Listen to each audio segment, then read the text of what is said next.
Right, I'm Claire Thomson, I'm 5 o'clock apron on Instagram, and today I'm going to show you how to cook a ribeye steak directly on the solid top.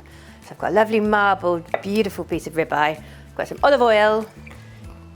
So you're going to olive oil the steak, not the solid top. It's been out of the fridge for at least half an hour before I plan to cook it, just to bring it up to room temperature a bit. Quite a bit of salt. Quite a lot of salt.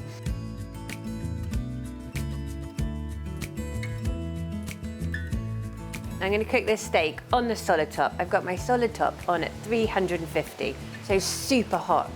You're going to need some paper towel to mop up any fat as it comes out as it's cooking, but just, you'll see. Right, I've got my kitchen doors open, or you could use your extraction. I've got my solid top so hot. Got my steak, and I've got some paper towel to mop up any residue that comes out as I cook it. I think I'm going to go for about 2 to 3 minutes per side, shifting it around on this solid top till I get a nice evenly cooked steak. Right, here we go.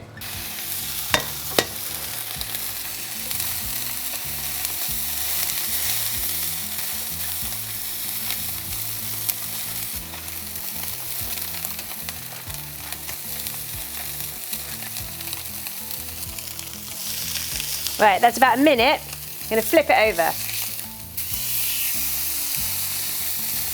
And give it another minute without moving it.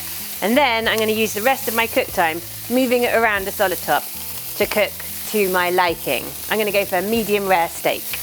Just keep mopping any of that fat that comes out using your tongs and your kitchen paper towel. So that's about a minute on that side. Now I'm going to flip it again. Getting that lovely caramelized steak there. The basic rule of cooking steak is that you should rest the steak as long as you've cooked it. So you need to rest steak for the meat to relax and to be super tender. It's such a good way to cook a steak. No pan, just there on the hot solid top.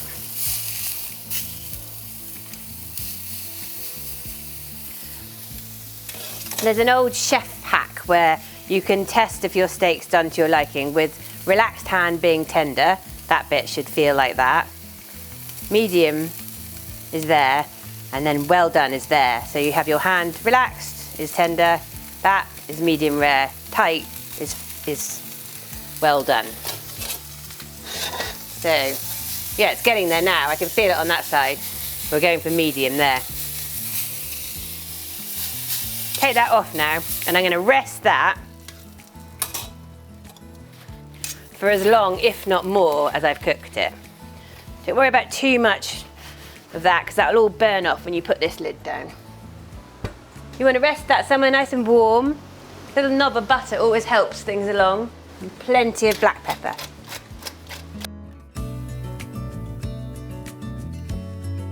Right, we've rested our steak at least as long as we've cooked it, and then we're going to cut into it.